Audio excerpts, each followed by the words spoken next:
Yes, my dear, money, moolah, that cash, dividends, dollars, however you want to explain it, is one of the lead cause of toxic behavior in a relationship. Financial behavior, negative. Because if a person ain't never really had the ability to know how to handle cash before they got in a relationship, is no way you're going to be able to handle a family, bills, things like that. It comes from putting off bills, not paying all of the bill, hiding money, lying about what you did with the money, don't have an explanation about that. All of that is toxic, y'all, because that is the leading cause of how you're going to live your lifestyle and be able to maintain your everyday life. And if you What? have a person that is not qualified to understand how to do money management, you already then made a big mistake in the relationship starting from there. It's a saying in the Bible, money is the root of all evil. And money is the root of all evil and toxic behavior in relationships.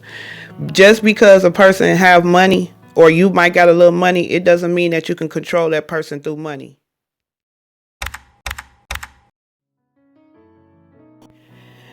Healing struggles, wrongdoing by evaluated people, needs of being heard but are going unheard, not knowing your emotional reaction of mistreating from being wronged by another person, displeasure, irritation, discontentment, malice, hatred.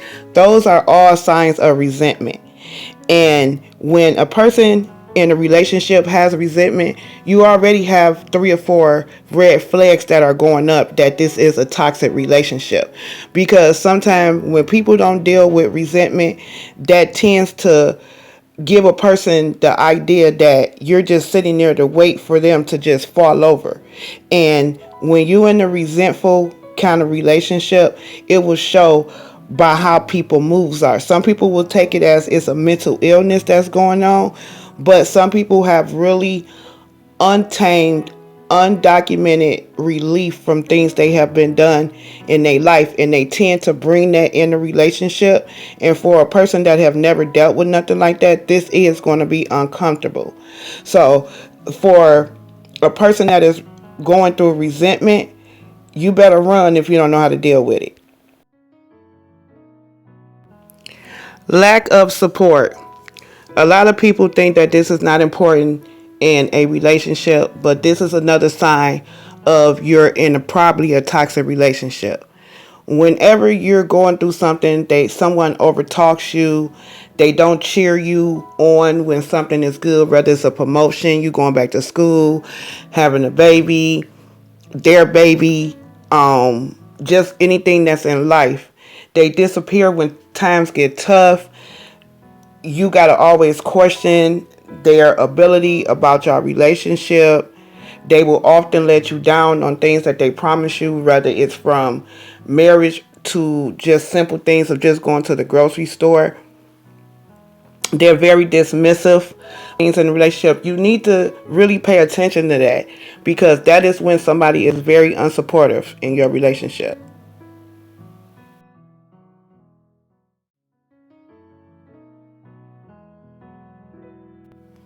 Dishonesty is a nice word and correct word for just being called a flat out liar. A liar destroys a relationship on so many levels.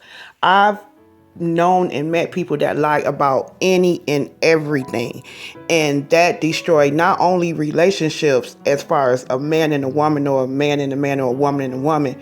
It destroy friendships. It destroy business partnerships, because this honesty streams from you seeing something in your childhood, or you going through something and you have not developed a way to get over that. So guess what happened? You bring that kind of toxic behavior into your relationship, and then you want someone to put up with that. That's disrespectful. And if you have that kind of situation going on, honesty is the best policy. So you need to probably go get counseling, or you need to rethink another relationship. It's not enough time for me to talk about disrespect. I am a big person on respect and disrespect in a relationship. And it blows my mind on how the X generation and the Gen generation have accepted so much disrespect from their career all the way to their relationship. And now it's more social media presence than ever. Let me tell you something. When you got somebody that is comfortable disrespecting you, you better believe they don't have no type of anything for you. No feelings, no anything. They're there for a purpose. And normally it be there to use you. So you got to know the difference on being disrespected and somebody being disrespectful because of something that may have happened. And it seems like this generation is missing that.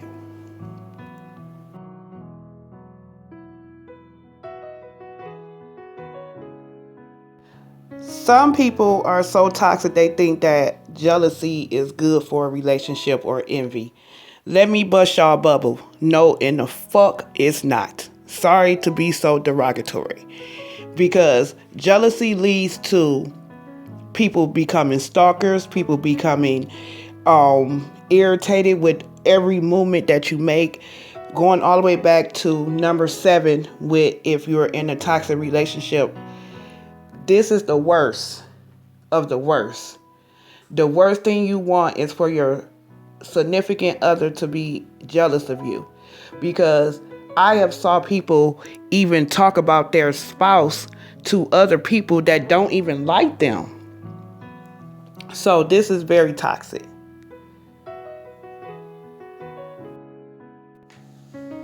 We have came to the last important thing. If any one of those first 6 signs I spoke about are related to any relationship you have, whether it's friendship or a relationship, you're in a toxic relationship.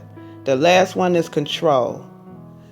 This deal with self-esteem issues. This deal with everything that I mentioned in the first 6 steps of knowing that you're in a toxic relationship. Control is the last thing.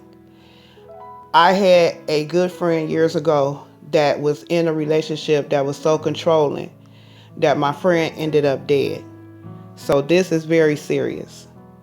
When you are being controlled, you have got everything stripped away from you as an individual.